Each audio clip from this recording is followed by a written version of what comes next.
ये 84 से ये बैल गाड़ी का ये रथ चल रहा है। अच्छा। कम से कम ये बैलों ने और ये रथ ने 2,50,000 किलोमीटर से पैदल यात्रा की है। 2,50,000 किलोमीटर पैदल आप चल चुके हैं। इसमें हम ट्रैक्टर भी लगा सकते हैं। अच्छा। लेकिन ट्रैक्टर से इससे शोभा नहीं देती जी। क्योंकि ये जो कोई साधारण ये जीवात्मा नहीं है। हाँ, हाँ। ये भगवान के भक्त है और भगवान को बहुत प्रिय है ये बैल और गाय।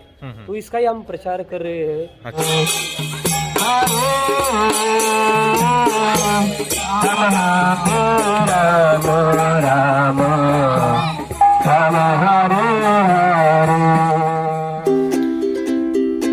नमस्कार दोस्तों, मैं हूं जीतू और मैं आपका हार्दिक स्वागत करता हूं आपके अपने YouTube channel Jeetu revolutionary farmer में। तो सदियों से जो साधु संत हुए, उन्होंने समाज को एक सही दिशा दिखाने का जो कार्य किया है।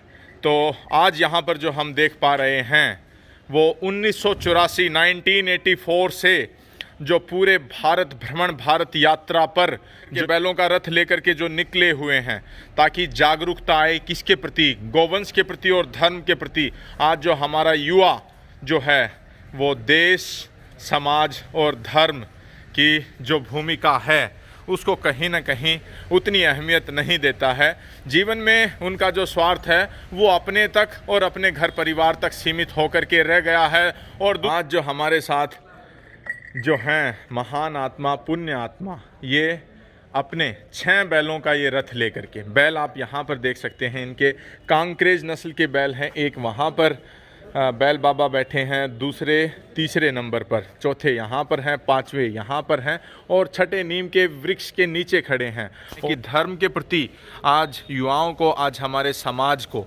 जो जागरूक कर रहे हैं और गोवंश के प्रति ज़्यादा से ज़्यादा गोवंश का जो सत्कार हो, इनका जो खोया हुआ जो सम्मान है वो हमारे समाज में पुनर्स्थापित हो, इसके लिए जो आपके पुनीत प्रयास हैं उसका मैं हार्दिक अभिनंदन करता हूं। तो मैं सबसे पहले आपका परिचय लेना चाहूँगा, बताएं।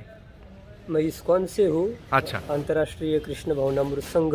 थोड़ा ऊंचा बोले। हाँ। तो ये इस्कॉन की चारों धामों की पैदल यात्रा है। अच्छा। और ये यात्रा में विशेष करके ये धर्म के प्रतीक है। अच्छा। वृषभ जी। ये नंदी। अच्छा। तो ये 84 से ये बैल गाड़ी का ये रथ चल रहा है। अच्छा। कम से कम ये बैलों ने और ये रथ ने 2,50,000 किलोमीटर से पैदल यात्रा की है। 2,50,000 किलोमीटर पैदल आप चल चुके हैं। ये बैल चेंज होते अच्छा, हैं, बैल चेंज होते हैं, लेकिन ये रथ यात्रा वही चल रही है। चल रही है। ठीक है। गाँव-गाँव में जाके जो गोवंश है, हाँ या गो माता है, बैल पिता है जी, या भगवती गीता का उपदेश हम हर जगह पे जाके आज तक कितने भारत में जितने सारे गांव है, शहर है जी, वहाँ पे इसका गीता भागवत का और गो रक्षा के बारे में हम जाके प्रचार प्रसार कर रहे हैं जी जी। तो आपने कितनी बार भारत की परिक्रमा जो है वो इन रथ यात्रा से कर चुके हैं अभी तक? ये यात्रा 1984 से चल रही है, ये 6 बार पूरी हो गई है। अच्छा। मैंने तो ये दूसरी बार कर रहा हूँ। मैं 2009 से इसमें जुड़ा हूँ। अच्छा। 2011 में हम लोग आए थे। अच्छा। उधर कनीना से आगे गए थे, चरखी दादरी, महेंद्रगढ़ में पहली बार आए है भगवान का ये बैलगाड़ी का रथ लेके जी। तो जो इसमें हम ट्रैक्टर भी लगा सकते हैं। अच्छा। लेकिन ट्रैक्टर से इससे शोभा नहीं देती जी, क्योंकि ये जो कोई साधारण ये जीवात्मा नहीं है। हाँ। ये भगवान के भक्त है और भगवान को बहुत प्रिय है ये बैल और गाय।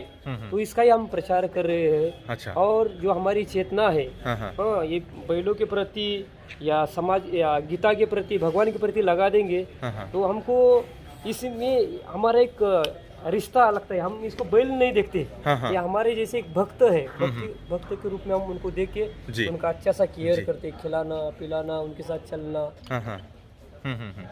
तो तकरीबन 13 साल आपने अपने जीवन के दे दिए धर्म के प्रचार के लिए और गोवंश के प्रचार के लिए। तो ये काफ़ी अनोखा हमें देखने को मिलता है।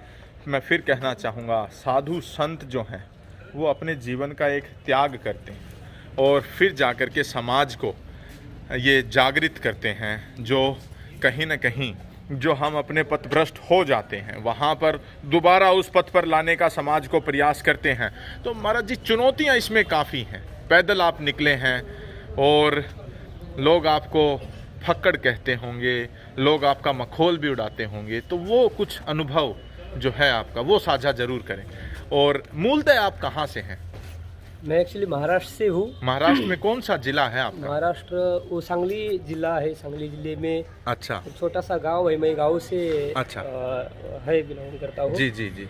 और ऐसा तो साधु मतलब सहनशील। हाँ, हाँ। ऐसा वृक्ष होते हैं, हाँ, वृक्ष को भी कुल्हाड़ी मारेगा। हाँ, हाँ। हाँ, उसको आम का पेड़ है, उसको पत्थर मारेंगे तो आम कभी वापस पत्थर नहीं मारता, वो आम ही देगा। हाँ, हाँ। हाँ, ये घास होता है, घास के ऊपर कोई पैर रखता है तो घास कभी प्रतिकार नहीं करता। जी जी वैसे संतों के जीवन में ऐसा ही होता है। हाँ, हाँ। कभी पूजा करने वाले भी लोग मिलते हैं, कभी गाली देने वाले भी लोग मिलते हैं। जी जी। लेकिन हम तो समाज के लिए पूरा, भगवान की भक्ति के लिए पूरा जीवन यापन किया है। हाँ, हाँ। हाँ, कल भी कोई सामने से हम ये गो रक्षा के लिए या बाहर जा रहे प्रचार के लिए, हाँ, हाँ। कल भी अगर हमारा कोई मृत्यु के लिए हम डरते नहीं। हाँ, हाँ। हाँ, भगवान के लिए पूरा जीवन दिया है। हाँ, हाँ। लेकिन भगवान हमारी रक्षा करते हैं। धर्मो रक्षित ही रक्षिता। हाँ, हाँ। जो कोई धर्म का रक्षा करता है हाँ, हाँ। उसके बदले में धर्म मतलब उसकी रक्षा करता है। जी। ऐसा बहुत सारा हमारे अनुभव है। हाँ, हाँ। और एक चुनौती है। हाँ, हम तो हाँ। महाराष्ट्र से है। हाँ, हाँ। अभी इधर हरियाणा में, अभी हाँ, हाँ। अमृतसर में जाएंगे, बहुत सारे सिख भाई मिलते हैं। वो तो हमारी टिंगल उड़ा लेते हैं, ये टकलू, ये सिंडी वाला। लेकिन हमको कोई फर्क नहीं पड़ता। अच्छा। हाँ, हम भगवान की भक्ति के लिए पूरा जीवन दिया है और पूरा मरते दम तक ये धर्म का प्रचार छोड़ेंगे नहीं। अच्छा। और लोगों को उसमें बदलाव लाएंगे। हाँ, हाँ। इस्कॉन संस्था है, पूरे वर्ल्ड में कितने सारे क्रिश्चियंस, मुस्लिम्स और बहुत सारे लोग वो भगवान के भक्त बन रहे हैं। अच्छा। पहले वो गो भक्षक थे, हाँ, हाँ। अभी गो रक्षक बन रहे, गाय की पूजा कर रहे। आप सर्च करके देख सकते हैं। जी जी जी। तो ये चुनौतियां आती हैं, समाज कई बार मखौल भी बनाता है, लेकिन फिर भी जो अपना एकाग्रता है उसको आप भंग नहीं होने देते। और महाराज जी, पता चला कि आपके किसी बैल को जो कसाई थे वो उठा ले गए थे, तो वो क्या वाकया था? कैसे आप उस बैल को बचा पाए या फिर नहीं बचा पाए? कहाँ से गुजर रहे थे उस समय आप? हम लोग 2011 में फरीदाबाद से सोना आए थे। फरीदाबाद से सोना से फिर ताउड़ू आए। अच्छा। वो ताउड़ू में उधर हम अग्रवाल धर्मशाला में रुके थे। अच्छा। और उधर तो पहले लोग ऐसे ही थे, वो सरकार भी ऐसा ही था। हाँ, हाँ। और उधर हम बैल लगा दिए। हाँ, हाँ। वो लोगों ने कहा कि थोड़ा सावधान रहिए, इधर थोड़ा चोरी होने की संभावना होती है। अच्छा। लेकिन हमने भी सावध रहे। हाँ, लेकिन उधर वो गुरखा आने वाला था, वो रात को नहीं आया। हाँ, हाँ। और रात को ही हमारा बैल चोरी करके ले गए। अच्छा। और ये हर एक बैलों का नाम है। हाँ, हाँ। हाँ, इनका नाम है गोपाल, उनका नाम है पांडुरंग, अच्छा। ये लव कुश। अच्छा। और एक बलराम करके था। अच्छा। वो बलराम जी जैसा था, शक्तिशाली, बहुत अच्छा, मजबूत। मजबूत जी। और अकेला ही रथ खींचता था। हाँ, हाँ। और फिर हाँ, हाँ। उसको रात को चोरी करने के बाद ठीक है। हमको पता चला कि सुबह सुबह हम 3 बजे जग गए। हाँ, हाँ। तो बैल नहीं है। हाँ, हाँ। वो ढूंढा, और ये बैल भी ऐसा है, एक बैल भी छोड़ेंगे हाँ, तो हाँ। दूसरे कोई रहता ही नहीं। हाँ, हाँ। तो एक साथ में चल जाते हैं। अच्छा। और बाद में फिर सुबह सुबह हमने बैल छोड़ दिया। एक नरसिंह करके बैल था, हाँ, हाँ। जो बलराम को जिस रास्ते से लेके जा रहे थे वो रास्ते में वो हमको रास्ता दिखा रहा था वो बैल। हाँ, हाँ। बाद में कुछ आगे जाने के बाद उनको रास्ता ही पता नहीं चला। हाँ, हाँ। लेकिन हमने बहुत भगवान को प्रार्थना किया और वो गांव के लोगों को बताया कि ऐसा ऐसा बैल चोरी हो गया। उन्होंने कहा कि इधर कोई भी गैया भैंसों की चोरी होती वापस नहीं मिलती। उनका आपको एक हड्डी का टुकड़ा भी नहीं मिलेगा। वो रास्ते में या खेत के अंदर उसको बंटवारा करके खा लेते हैं, ऐसा बोल दिया। अच्छा। हमने भगवान को बहुत प्रार्थना किया, और भगवान है, भगवान सभी की रक्षा करते हैं। तो आज 5 मिनट की हवा बंद होगी तो मछली जैसा हम मर के जाएंगे। बिल्कुल। लेकिन हमारा पूरा भगवान के ऊपर विश्वास था, पूरा रात भर भगवान के लिए प्रार्थना किया और नहीं मिलने वाला बैल। और उधर के लोग जो थे वो हिंदू लोग थे, उन्होंने बहुत हमको सपोर्ट किया। और रात को कसाई खाने में बेचा हुआ बैल बाद में रात को 8:30 बजे हमको मिला। तो बहुत हम रो रहे थे, अरे ये मतलब हमारा कोई घर का आदमी कोई गुजर जाता है परिवार का, वैसा ही उनके साथ हमारा प्रेम होता था। लेकिन भगवान की कृपा, भगवान अगर किसी की रक्षा करना चाहते हैं उसका बाल भी कोई बाका नहीं कर सकता। अगर भगवान किसी को मारना चाहते हैं उसको कोई नहीं रोक सकता। ऐसा तो भगवान के साथ इतने सालों से चल रहे। एक दिन 37 ईयर से यात्रा चल रही है। ठाकुर जी की इच्छा है, हम धर्म का प्रचार करते हैं, इसलिए भगवान भी हमारी रक्षा करते हैं। ऐसा वो बैल वापस मिल गया। बैल मिला? हाँ जी। अच्छा, तो बताया कि वो लहूलुहान था, कुछ खून वगैरह निकल रहा था, है? अच्छा, तो इस तरह से ये देखें, ये चुनौतियाँ काफ़ी हैं। तो प्रभु जी, मैं आपसे एक चीज़ और जानना चाहूँगा। लंबा सफ़र जब आप करते हैं गौ प्रचार के लिए, तो आपने गौ सूर्य की किरण जिसका नाम है, उसका प्रचार जो करते हैं, उसके पीछे क्या उद्देश्य है? क्यों हमारे समाज को आज गौ को अपने घर में, समाज में, अपने जीवन में एक बार फिर इसको अहमियत देने की ज़रूरत है? उसके बारे में खुल करके बताएं। क्या त्रुटियां आती हैं जब हम गौ को जीवन से निकाल देते हैं, और गौ को अगर जीवन में पुनर्स्थापित करते हैं या दोबारा लेकर के आते हैं अपने घर आंगन में, तो हमें क्या उससे फायदा होता है? क्या समाज को, क्या परिवार को, क्या बच्चों को, आने वाली पीढ़ियों को क्या उससे लाभ मिलता है? क्योंकि वो हमारे आराध्य देव है प्रभु रामचंद्र कृष्ण। हाँ, और वो गो के भक्त है। अच्छा। और भगवान भी बोलते हैं नमो ब्राह्मण देवाय गो ब्राह्मण हिताय जगत हिताय कृष्णाय गोविंदाय नमो नमो। भगवान को गाय प्रिय है। और हमने ये भगवत गीता, रामायण, ये जो हमारे सनातन धर्म ग्रंथ है उसके बारे में पढ़ना छोड़ दिया। ये टीवी, मोबाइल और क्या क्या क्या क्या क्या, उससे हमारी पूरा चेतना खराब हो गई है। लेकिन हमारी संस्कृति, हमारे धर्म के बारे में हम जागरूक हो जाएंगे, ये गाय का हमको महात्म्य पता चलेगा। आजकल कुत्ते रखते हैं घर में, लेकिन शास्त्र में कहा है कि कुत्ते को स्पर्श करने के बाद स्नान करना होता है। लेकिन गाय को स्पर्श करता है, हमारी जितनी भी पाप है वो नष्ट हो जाते हैं। गाय का गोमूत्र पवित्र है, उसमें कितने सारी दवाई, उसमें उनके गुण है। गाय के गोबर में जो सोना बोलते हैं दूध में, ऐसा बहुत सारे गाय का गोबर पवित्र होता है। कहीं भी अपवित्र जगह होता है उसमें गोबर लगा देंगे तो जगह पवित्र हो जाती है। ऐसे हजारों गाय के अंदर गुण है, और 33 करोड़ देवी देवता उसमें वास करते हैं। इसलिए भगवान को बहुत प्रिय है। तो हमार जो ठाकुर जी को जो प्रिय है वो हमको भी प्रिय होना चाहिए। हमको लगता है कि हम पैसा ये गाय से हमको पैसा नहीं मिलेगा, ऐसा नहीं है। गाय मतलब लक्ष्मी है। इसको आप घर में भी रखेंगे, उससे आपको गाय से नुकसान नहीं होगा, लेकिन उसको खिलाने के लिए आपको पैसा भी लगेगा। लेकिन आपको निश्चित रूप से फैक्ट्री में, धंधा में, बिजनेस में आपको कभी लॉस नहीं होगा। मेरा उदाहरण था, मैंने पहले हमारे पिताजी ने गाय वगैरह नहीं रखा, मैंने एक छोटा सा बछड़ा लेके आया, और हमने कभी भी ऐसा खेती बाड़ी किया, लेकिन उतना प्रॉफिट नहीं हुआ। मैंने पहली बार अंगूर का बगीचा लगा दिया, कम से कम 7-8 लाख रुपए का फायदा हो गया।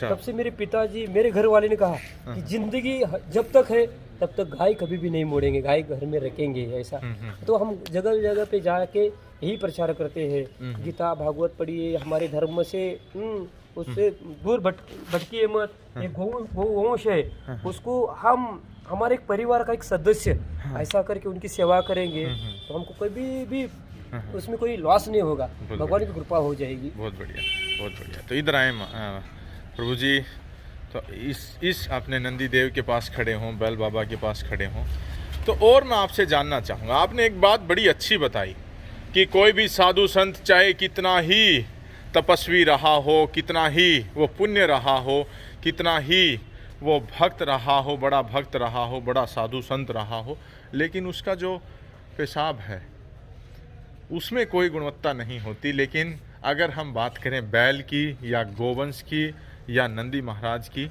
तो उनके जो गोमूत्र है उसमें तमाम तरह के हमें जीवनदायी जो जीवाणु हैं वो देखने को मिलते हैं। तो ये काफ़ी अच्छा संदेश जो आपने दिया।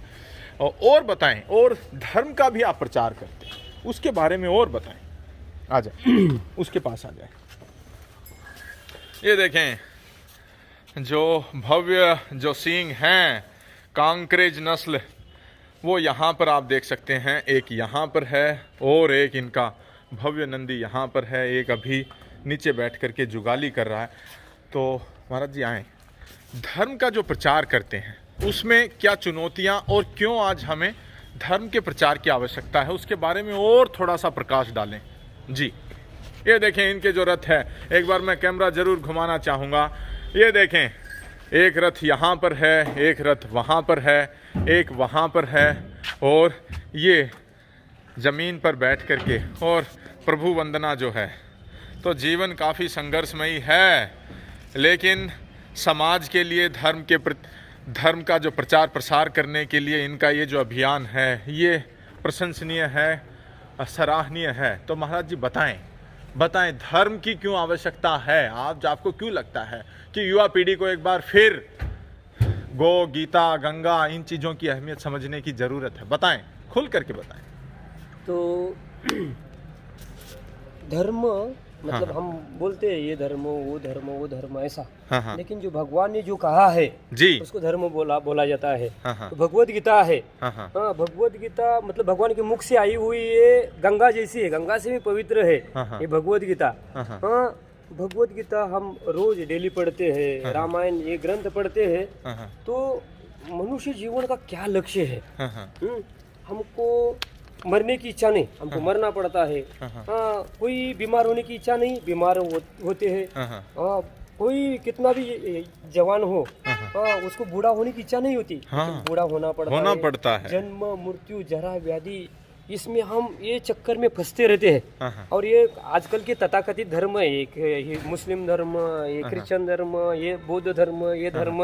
लेकिन भगवत गीता में कहीं भी ऐसा ये ऐसा कई तो धर्मों को कोई वैल्यूता नहीं दिया भगवान ने। भगवान ने जो शास्त्र है गीता भागवत, इसको धर्म कहा जाता है। और उसको जो फॉलो हम करते हैं, जैसा शक्कर का धर्म होता है मिठास, नमक का धर्म होता है वो नमकीन रहना। बहुत बढ़िया। तो मनुष्य का धर्म है भगवान से प्रेम करना।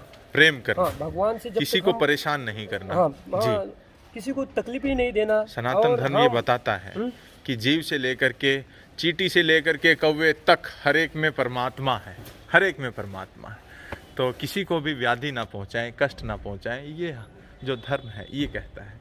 तो महाराज जी, जब आप किसी को पुस्तिकाएं भी बांटते हैं ऐसी, आप पूरी अपनी जो इस अभियान पर जो निकले हैं उसमें बीच बीच में आप पुस्तिकाएं देते हैं, जहां रुकते हैं उनके बारे में कहते हैं कि युवा पीढ़ी जो है वो अपने वेद शास्त्रों को जाने और अपने धर्म से जुड़े। ले आए कौन कौन सी पुस्तिकें हैं, इधर ले आए। बस महाराज जी को छाया में खड़ा करें, छाया में आ जाए महाराज जी आप। हालांकि सर्दियों का दिन है, धूप जो है वो काफ़ी सुखद होती है। और ये जो युवा साथी हैं, ये यहाँ पर देख सकते हैं, ये जो युवा साथी हैं, इन्होंने विशेष तौर पर आग्रह किया कि आप इनका प्रचार अवश्य करें, क्योंकि ये जिस अभियान पर हैं उससे हमारे समाज को, हमारे गोवंश को काफ़ी फ़ायदा हो रहा है।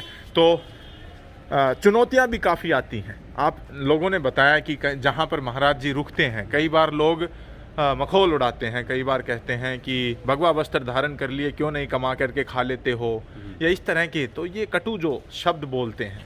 तो महाराज जी, जो कई राज्यों में, कई डिस्ट्रिक्टों से आप निकलते हैं तो शरारती तत्व भी काफ़ी होते हैं, मखौल भी उड़ाते हैं, हंसी मजाक भी उड़ाते हैं और आपको परेशान करने का भी प्रयास करते हैं। तो उनको क्या आप संदेश देते हैं, उनको कैसे आप टैकल करते हैं?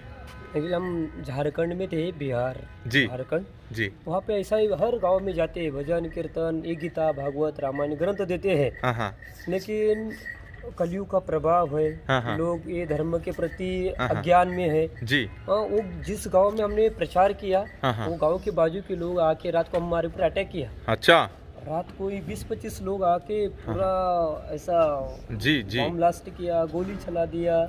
बहुत सारी परेशानी आया, हमको पूरा लूट ले लिया। अच्छा, फिर भी हमारे ऊपर भगवान के ऊपर भरोसा था जी। रात को वो 12 बजे आ गए, 1-1:30 बजे तक चला अच्छा खेल। अच्छा, ऐसा तो ऐसा अभी भी वो दृश्य मेरे सामने आता है तो डर लग जाता है। अच्छा, 20-25 लोग थे, पूरा तैयारी से आए थे। अच्छा, वो लोग हमको लूटना चाहते थे। एक हाथ में एक सामने बोलता था पैसा निकाल दो, और दूसरे पीछे के हाथ में कुल्हाड़ी होती थी, वो ज्यादा बोलेगा तो मार देगा ऐसा।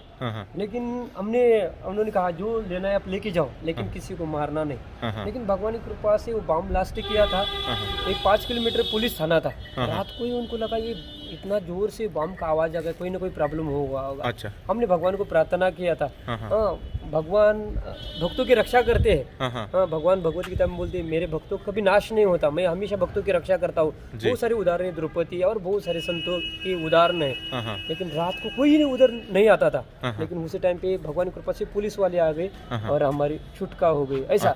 और इधर साउथ में भी थे हम लोग, उधर तो आप ये जो आपने वाक्य बताया ये कौन से डिस्ट्रिक्ट में हुआ था, कौन से राज्य में हुआ था? वो झारखंड में वो धनबाद और गिरिडीह। अच्छा, उसके बीच में एक उधर एरिया है ऐसा। अच्छा, वो एरिया में हुआ था, वहाँ पर हुआ था। तो ये चुनौतियां हैं, फिर भी आप निरंतर जो अपना उद्देश्य है जिस संकल्प के साथ आप निकले हैं उसका प्रचार प्रसार करते हैं, तो आप क्यों इस चीज़ के ऊपर विशेष तौर पर जोर दे रहे हैं कि आज हमें हमारी जो वेद ग्रंथ और हमारी जो भगवत गीता है इनका मूल्य समझने की आज आवश्यकता है? क्या ऐसा ज़रूरत है, बताएं, क्योंकि खोल कर बताएं।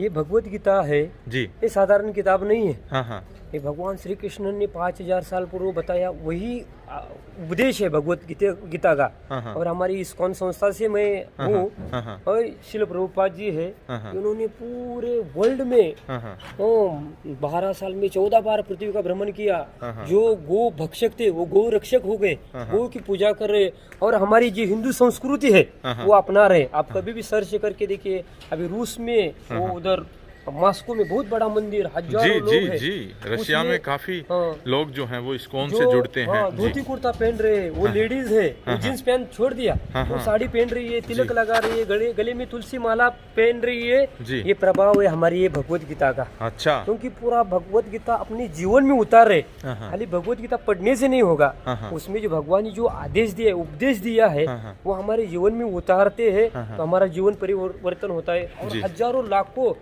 इसमें युवा एमटेक IIT के स्टूडेंट है, इसमें जुड़े हैं और पूरा जीवन और आपकी अपना तरह भगवा जो वस्त्र हैं, कुर्ता पजामा साधारण, वो धारण करते हैं। IIT IIM जैसी बड़ी बड़ी नामी गिरामी संस्थाओं से पढ़े हुए आधुनिक जो शिक्षित वर्ग हैं, वो जब अध्यात्म से जुड़ते हैं, अंतर्मुखी जब होते हैं, स्वयं चेतना को जब जा करके झंझोर करके जब समझने का प्रयास करते हैं कि मैं कौन हूँ, तो फिर जो ये माया रूपी जो पृथ्वी है इसकी बंधनों से कहीं ना कहीं धीरे धीरे वो मुक्त होते दिखते हैं। तो ये देखें, तो कौन कौन सी पुस्तिकाएं आप जो हैं वो आप अपने इस अभियान में वितरित करते हुए चलते हैं, उसके बारे में और बताएं। ये हमारा धर्म ग्रंथ है भगवत गीता जी, इसका वितरण करते हैं जी, और श्रीमद् भागवतम है, गीता भागवत एक बहुत महत्वपूर्ण ग्रंथ होते हैं। जी जी, जो परीक्षित महाराज जी थे, उनके पास 7 दिन था, क्या करना उसको, बहुत एक क्षत्र सम्राट थे, उनको समझ में नहीं आ रहा था, लेकिन उन्होंने श्रीमद् भागवतम सुना, मुक्त होके नैमिषारण्य में उधर उन्होंने शुकदाल में वो भागवतम सुना और मुक्त होके भगवान के धाम में चले गए। अच्छा, और ये कृष्ण भगवान का जीवन चरित्र आज भागवत कथा करते हैं, इसमें जो कृष्ण की लीला है उसका हम वितरण करते हैं। अच्छा, और इसमें अच्छी जो चित्रों के माध्यम से जो दर्शाया गया है, वो मैं चित्र जरूर एक बार अवश्य देखना चाहूँगा। सुंदर और मनोरम चित्रों के साथ जो हमारे जो कृष्ण जी जो थे, उन्होंने कैसे बाल क्रीड़ाएं की, क्या कुछ वो था, वो सभी इसमें आप ये देख सकते हैं। जी बताएं, व्याख्यान करें एक बार थोड़ा थोड़ा इनके बारे में। कृष्ण जब प्रकट हुए थे जी जी, कंस के जल में इधर, जी जी जी, और वसुदेव आ गए और वसुदेव ने उनको धारण किया। वो यमुना पूरा दुथंडी भर रही थी, लेकिन जैसा उनको टच हो गया, यमुना ने पूरा रास्ता करके दे दिया। और इधर वो गोकुल में कृष्ण का जन्मोत्सव मना रहे हैं। ये देखें, पूरी जो रंगीन हैं उन चित्रों के माध्यम से, ये देखें आप, बड़ा सुंदर चित्र कि बाल अवस्था में जो श्री कृष्ण जी हैं वो बछड़े की या गैया की पूंछ पकड़ रखी है उन्होंने, और किस तरह से जहाँ पर जो गौशाला है वहाँ पर पूरा गोबर में घिसटते हुए जो जा रहे हैं। जी बहुत बढ़िया, माखन खा रहे हैं, ये देखें माखन खाते हुए। तो गीता का जिन्होंने उपदेश दिया वो बचपन उन्होंने बिताया, वो गोधन के साथ बिताया, उन्होंने जो खा करके दिखाया वो गौ का माखन खा करके दिखाया। ये देखें, बाल अवस्था में जब अपने भाई बलराम के साथ वो गैया चराने के लिए जब वन में जब जाते थे, उसका एक मनोरम दृश्य। तो इस तरह से बच्चों के अंदर एक सात्विक विचारों का आगमन हो, धर्म संस्कृति से हमारी युवा पीढ़ी एक बार फिर जुड़े। और ये देखें काफ़ी अच्छा मनोरम चित्रों के साथ। तो इनका जो आप वितरण करते हैं, तो उनसे कुछ आप उसके सेवा भी लेते हैं?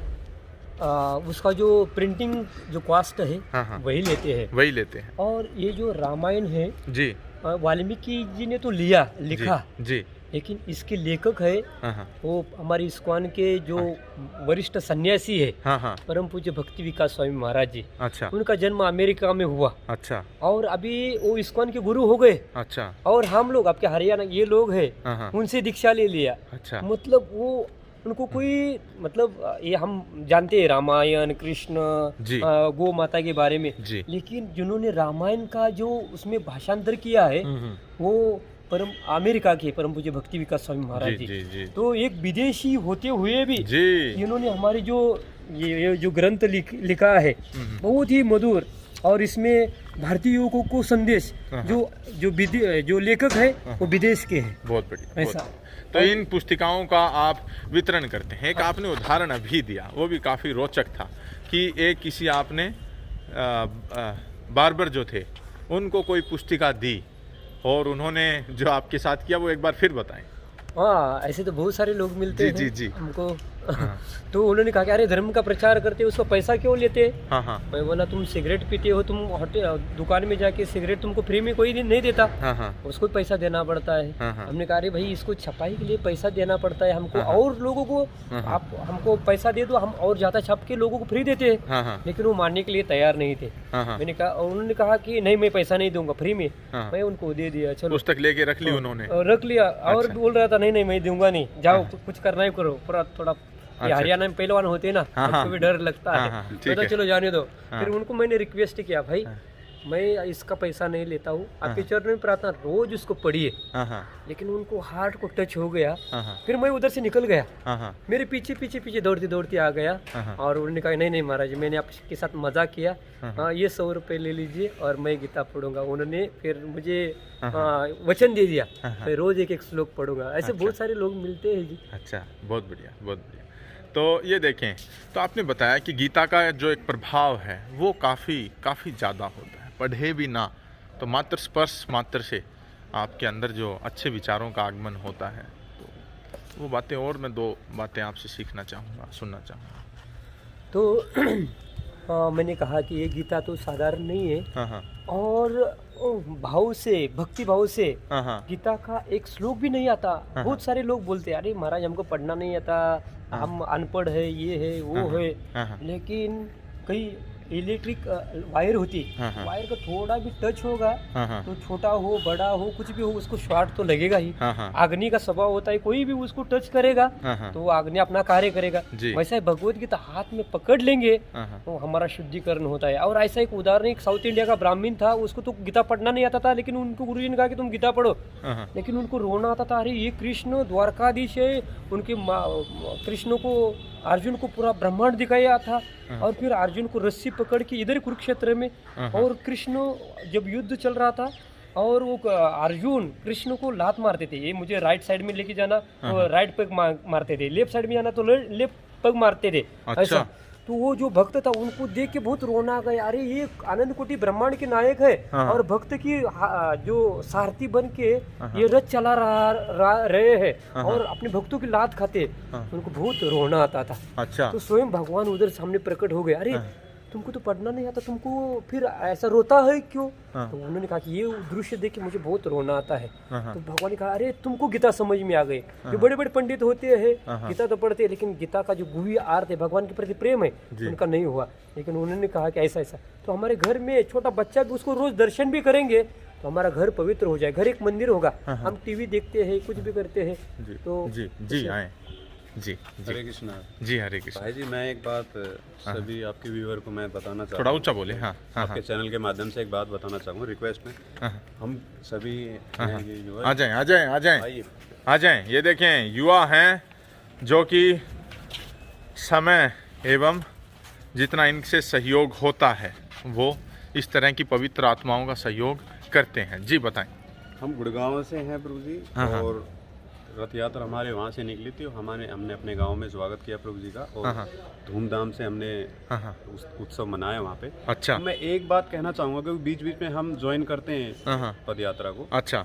तो मैं सभी से एक रिक्वेस्ट करना चाहूँगा कि जहाँ भी प्रभु जी आपके गाँव से समीप से निकले तो आप साधु संत हैं, इनका आप सत्कार कीजिए, इनका आप मान रखिए। और इनका मान ऐसा नहीं है कि इनको पैसा चाहिए, इनको ये रहने का भी अपना खुद व्यवस्था कर लेते हैं। अगर आपसे बनती है तो आप कीजिए, नहीं बनती है तो इनको रहने की भी कोई चिंता नहीं है, अपना टेंट गाड़ लेंगे। इनका मेन मकसद है लोगों का भला हो, लोगों के पास ये ग्रंथ जाए।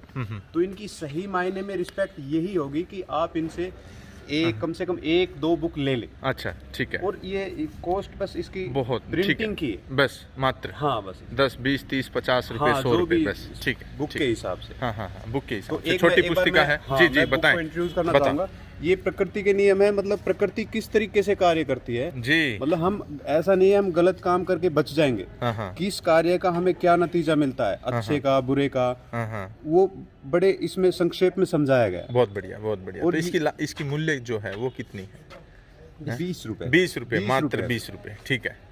ये तो ये देखें, जिन्होंने अपना जीवन त्याग को समर्पित कर दिया, तो वो कोई धनोपार्जन नहीं कर रहे हैं, बस बिना अर्थ के सेवा हो नहीं सकती। तो वो जो अर्थ है, बस उनको इतना ही अर्थ चाहिए कि और पुस्तिकाएं ये छपवा पाएँ और समाज को अच्छी दिशा में प्रेरणा के लिए और उनको मार्गदर्शन उनका कर पाएँ। जी ये है पूर्ण प्रश्न पूर्ण उत्तर। इसमें क्या है जो आजकल लोगों के साथ ठगी हो रही है धर्म के नाम, इसमें स्पष्ट है क्वेश्चन आंसर कि हम कैसे बचें, क्या प्रश्न है और क्या उनके समाधान हैं, उत्तर हैं। तो ये कितनी इसकी कीमत? 20 रुपए मात्र। ये देखें, इतनी मोटी बुक है, मात्र 20 रुपए। सिर्फ और सिर्फ जो प्रिंट करने के जो पैसे हैं वो लेते हैं, और कोई धनोपार्जन करके कोठियाँ बना लेना, ऐशो आराम की ज़िंदगी जीना ये इनका उद्देश्य नहीं है। जी ये प्रभु जी श्री कृष्ण बुक है। अच्छा। इनसे हमें जो अजय है कि आपने बताया कि गाय की भी रक्षा, हम बैलों की रक्षा कैसे कर सकते हैं जी, तो इसमें सबसे जो मुख्य बात यह है कि भगवान बता रहे हैं कि कृषि और गौ पे आधारित जीवन कैसे जी सकते हैं। हाँ हाँ स्पष्ट है ये भगवान इसमें। तो ये देखें, जो रंग बिरंगे छाया चित्रों के माध्यम से आपके अंदर एक अच्छा भाव डालने की ये जो पुस्तिकाएं हैं ये प्रयास कर रही हैं। तो ये देखें, जिन लोगों ने अपना जीवन सिर्फ और सिर्फ वैराग्य के लिए समर्पित कर दिया, कृपया करके जब वे आपके गांव, आपके ज़िले, आपके नगर, आपके राज्य से गुजरें तो उनका मखौल ना बनाएं उन हिंदुओं के लिए और उन समाज में जो अराजक फैलाने वाले तत्वों के लिए। एक बार फिर पुरजोर हाथ जोड़ करके अपील है कि ये कुछ धनोपार्जन या कुछ संग्रहित करने के लिए इस रथ यात्रा पर नहीं निकले हैं, लेकिन समाज को एक अच्छे पथ पर, एक अच्छे मार्गदर्शन की जो आवश्यकता है उसके लिए निकले हैं। उनमें ये जो नंदी महाराज हैं, इनका भी जो सहयोग है ये स्मरणीय रहेगा, याद रखा जाएगा। ये देखें आप, ये सारे दिन चलते हैं, इनकी यात्राओं में चलते हैं और फिर जहाँ कहीं भी रुकते हैं वहाँ का पानी ग्रहण करते हैं, वहाँ का चारा ग्रहण करते हैं और फिर अगले दिन अगली यात्रा के लिए निकल जाते हैं। तो जीवन काफ़ी कष्टप्रद है, ये कोई आनंद नहीं लूट रहे हैं। और ये देखें आप, और ये इनके रथ हैं। तो चलते हुए रथों को भी ज़रूर आपको दिखाने का प्रयास करेंगे। और अंत में संक्षिप्त शब्दों में अगर कोई और संदेश गुरु महाराज आप देना अगर चाहें तो ज़रूर दें, समाज को बताएं कुछ और 2 शब्दों में। तो कलयुग का धर्म है भगवान का नाम संकीर्तन जी। ये भगवान का नाम ये हमको तारने वाला है जी। सत्ययुग, त्रेतायुग, द्वापर युग, कलयुग, ये 4 युग में अलग अलग युग। सत्ययुग में यज्ञ करते थे, ध्यान करते थे, त्रेतायुग में यज्ञ करते थे, द्वापर युग में पूजा अर्चा, लेकिन कलयुग केवल नाम आधारा। इस कलयुग में अगर सुख शांति समाधान चाहते हैं, गीता पढ़िए, भागवत पढ़िए और आध्यात्मिक ग्रंथ पढ़िए, गो रक्षा करिए और साथ ही साथ भगवान का नाम जप करिए, नाम संकीर्तन करिए, तो आपका जीवन परफेक्ट हो जाएगा। Chant Hare Krishna and be happy, Hare Krishna महामंत्र जपिए और सुखी रहिए जी। प्रभु जी एक अंत में और मैं आपसे सवाल पूछना चाहूंगा। ये जो धनाढ्य लोग हैं, करोड़ों अरबों की जो संपत्ति एकत्रित करते रहते हैं और धनोपार्जन ही उनका मूल उद्देश्य होता है, वो उनके लिए क्या संदेश देना चाहते हैं? प्रभु जी धन्यवाद, आपने इतना अच्छा प्रश्न पूछा और आपके गाय के प्रति इतना प्रेम और समाज के प्रति इतना बढ़िया कार्य कर रहे हैं, बहुत अच्छा लगा हमको जी। और देखिए, करोड़पति हो, अब्जपति हो, मरने के बाद एक पैसा साथ में नहीं आएगा जी। घर सबको पता है महाराज जी, लेकिन सबको पता है, लेकिन इस माया ने उनको इस तरह से जकड़ रखा है कि वो सोच नहीं पाते कि मेरा भी पहले ऐसा ही था। लेकिन जब मैं आध्यात्मिक ज्ञान पूर्ण रूप से ग्रहण किया तो समझ में आ गया कि हम सब कुछ त्याग कर सकते हैं जी। इसलिए हम बहुत सारे बड़े बड़े घर के लड़के इस यात्रा में चल रहे हैं। हाँ। लेकिन आज एक साधु बन के कहीं भी रुक सकते हैं जी। मतलब हम जहाँ भी रहे, लेकिन हमारी अंदर की चेतना हम बदलेंगे तो हमको धन और मिट्टी एक समान में लगेगा जी। हम भगवान की भक्ति करेंगे तो सब कुछ समान लगेगा। और हमको तो सभी को पता है मरना एक दिन, धन कोई साथ में नहीं आएगा, फिर भी हम आसक्त होते हैं। लेकिन हम भगवान के भक्त होते हैं, धन भी आएगा, ये भगवान की सेवा में लगा देते हैं। अभी इतने ये भी बड़े बड़े भक्त है जी। ये ये युवा साथी हैं, फॉर्च्यूनर गाड़ियों में चलते हैं और फिर महाराज जी के इन बैलों के प्रति आपका आकर्षण है। दो शब्द मैं आपसे जरूर जानना चाहूंगा, ऐसा क्यों है? बताइए जी। फॉर्च्यूनर गाड़ियों में आप चलते हैं, धनाढ्य हैं, चेहरे मोरे से आप दिख रहा है कि कहीं ना कहीं आपके अर्थ की आपकी कोई चुनौती नहीं है, लेकिन फिर भी समय निकाल करके इन भगवाधारियों, इन साधु संतों के साथ समय बिताते हैं। इनके जो रथ यात्रा है उसमें जो जैसा जहां सहयोग होता है करते हैं। उद्देश्य क्या? भाई साहब सारे शौक भी किए हमने, सारी चीजें करी, लास्ट में पूर्ण संतुष्टि नहीं हुई। जी जी। पूर्ण संतुष्टि जब मिली तो कहीं ना कहीं अध्यात्म जैसे घुसे हम, तो उससे हमें कहीं ना कहीं संतुष्टि एक अंदर से संतुष्टि फील हुई। तब जाके जब वो संतुष्टि पैसे कमाने में या एंजॉय करने में या फिर दुनिया भर के पैसे खर्च के भी हम नहीं पा पाते, जितनी संतुष्टि यहाँ पे आके या फिर हम भगवत गीता का या फिर भगवान का प्रचार करके जो मिलती है। जी जी जी। और के लिए भाग रहे हैं और कोशिश की है। आपके लिए भी हम 2-3 बार आए थे जब जी जी जी जी। माफी चाहूंगा आपका बहुत जी जी। जीवन काफी व्यस्त है, उसके लिए मैं माफी जरूर चाहूंगा। और ये देखें युवा साथी हैं, ये देखें शरीर है। बहुत बहुत धन्यवाद कि आपने समय निकाला। जी जी। और आपने सबसे अहम भूमिका हम आपकी समझेंगे कि आपके इतने फॉलोवर हैं और आपके माध्यम से प्रचार आगे बढ़ेगा। जी जी। ये तो एक जैसे जो विचारधारा के लोग हैं वो कहीं ना कहीं संगठित हो रहे हैं, फॉलोवर की इसमें कोई बात नहीं है। तो महाराज जी, मैं सवाल वहीं की वहीं रह गया, जो इतना करोड़ों का धनोपार्जन कर रहे हैं, फलाना टाटा बिरला, फलाना टिनका करोड़ों की संपत्ति है, और दूसरी तरफ गोवंश जो है वो सड़कों के ऊपर थैलियां खा रहा है, किलसते किलसते एक नार्किक जीवन जो है वो गौशालाओं में तड़पते हुए निकाल रहा है। वर्षा जब आ जाती है, और वो भी सर्दियों वाली जब वर्षा आती है, तो आप गौशालाओं में जा कर के देखें कि कैसे ठंड से ठिठुरती नीचे कीचड़ है, ऊपर ठंड पड़ रही है, वो बैठ सकती नहीं है गाय, और फिर गौशालाओं में ऐसी नार्किक जीवन जी करके और फिर वो प्राण त्यागती हैं। तो दूसरी तरफ लोग सिर्फ धनोपार्जन में जुटे हुए हैं। क्या इनका कोई मेल हो सकता है? हो सकता है जी।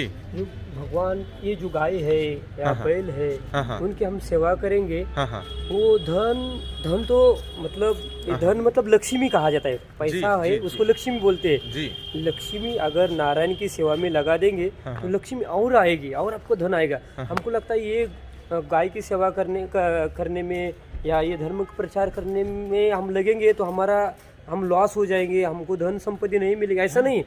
आप गो की सेवा करके तो देखिए, या ये धर्म को प्रचार के लिए थोड़ा धन लगा के तो देखिए। और ऐसे नहीं है, हम इस्कॉन से है, वो फोर्ड कंपनी के मालिक है, अमरीश फोर्ड, अभी उनका दीक्षा का नाम हो गया। अच्छा। अल्पर फोर्ड करके थे, लेकिन वो अभी भगवान के भक्त बन गए, बहुत बड़ा मंदिर, बहुत बड़ा गौशाला बना रहे, और उनके पास धन आ रहा है। आप भगवान आपका धन लेना चाहते हैं तो आप 2 हाथ से नहीं रख सकते, लेकिन भगवान हजारों हाथ से आपको देना है तो आप कितना ले सकते हैं। लेकिन आपका धन जो है ये गौ माता की सेवा में, धर्म गीता भागवत के प्रचार के लिए लगा देंगे तो असलियत में ये धन का सही उपयोग होगा। नहीं तो मरने के बाद कोई फायदा नहीं होगा। आपका पुण्य जो है गो रक्षा के लिए और ये धर्म प्रचार के लिए लगा देंगे तो ये धन पवित्र हो जाएगा। नहीं तो वही धन हमको नरक में भी लेके जा सकता है। आप भरपूर धन कमाएंगे और बच्चे फिर दारू पिएंगे, नशा करेंगे, बाहर में जाएंगे तो उसका कोई फायदा नहीं होगा। ये तो महाराज जी, आनंद जो है जिंदगी में, जो आनंद है वो लेने में है या देने में है? देने में है। हम स्वामी विवेकानंद जी ने कहा था कि जो जितना कम ग्रहण करता है, समाज प्रकृति पर्यावरण को ज़्यादा दे करके जाता है, हर उस इंसान का जीवन सफल है। ज्ञान हम कम अर्जित करके और समाज को अगर ज़्यादा दे पाए, हम प्रकृति पर्यावरण से कम ग्रहण करके, आज देखें नहाने के लिए फलाने लग्जरी होटलों में 5-5, 6-6 बाल्टियों पानी में नहाते हैं, जबकि स्नान तो एक बाल्टी में भी हो सकता है। एक तरफ जो हमारा जल है वो प्रदूषित होता जा रहा है, भूमिगत जल है वो खत्म होता जा रहा है, और दूसरी तरफ वाटर पार्क बन रहे हैं जो लाखों करोड़ों लीटर पानी एक दिन में स्वाहा कर देते हैं। तो ये कहीं ना कहीं जो है दुख होता है, दुख होता है, दुख होता है कि इस तरह न हो। समाज चीज़ों की अहमियत को समझे और जितना हम जिंदगी, जीवन, पर्यावरण, प्रकृति, समाज, शिक्षकों से लेते हैं उससे कहीं अधिक इस समाज को अगर हम लौटा पाए तो हमें किसी मंदिर, मस्जिद, तीर्थ स्थलों पर भले ही ना जाएं, फिर भी हमारा जीवन कहीं न कहीं सफलता की ओर अग्रसर है। जी जी बताएं। तो जी मैं एक बात बताना चाह रहा हूँ, जैसे कि अभी आपने जी भाई से पूछा है कि आपको क्या प्रचार में लगे हुए हैं, मतलब क्या आपको क्या मिल रहा है, कैसे। ऊंचा बोलें जी। मैं युवाओं को संदेश देना चाहूँगा जी।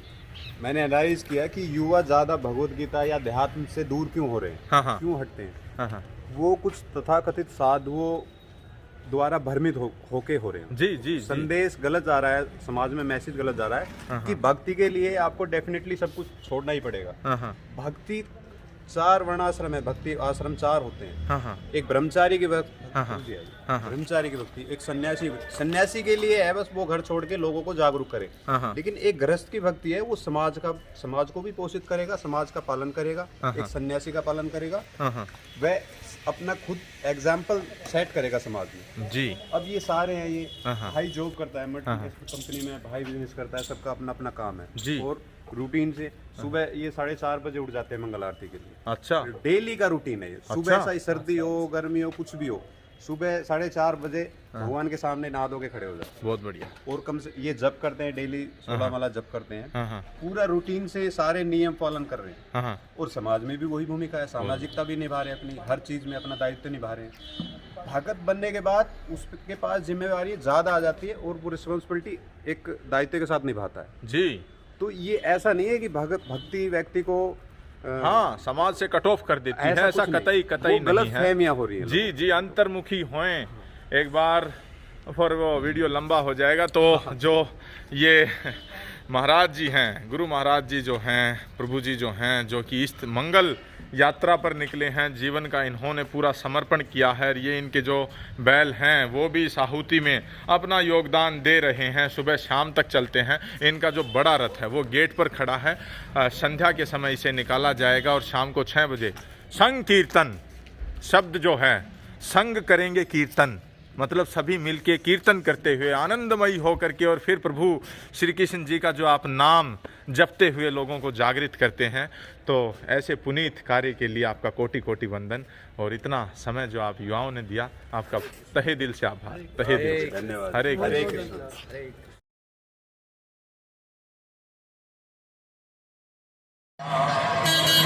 आइए सभी, आइए रथ के पास, भगवान का दर्शन करिए, भगवान का प्रसाद लीजिए।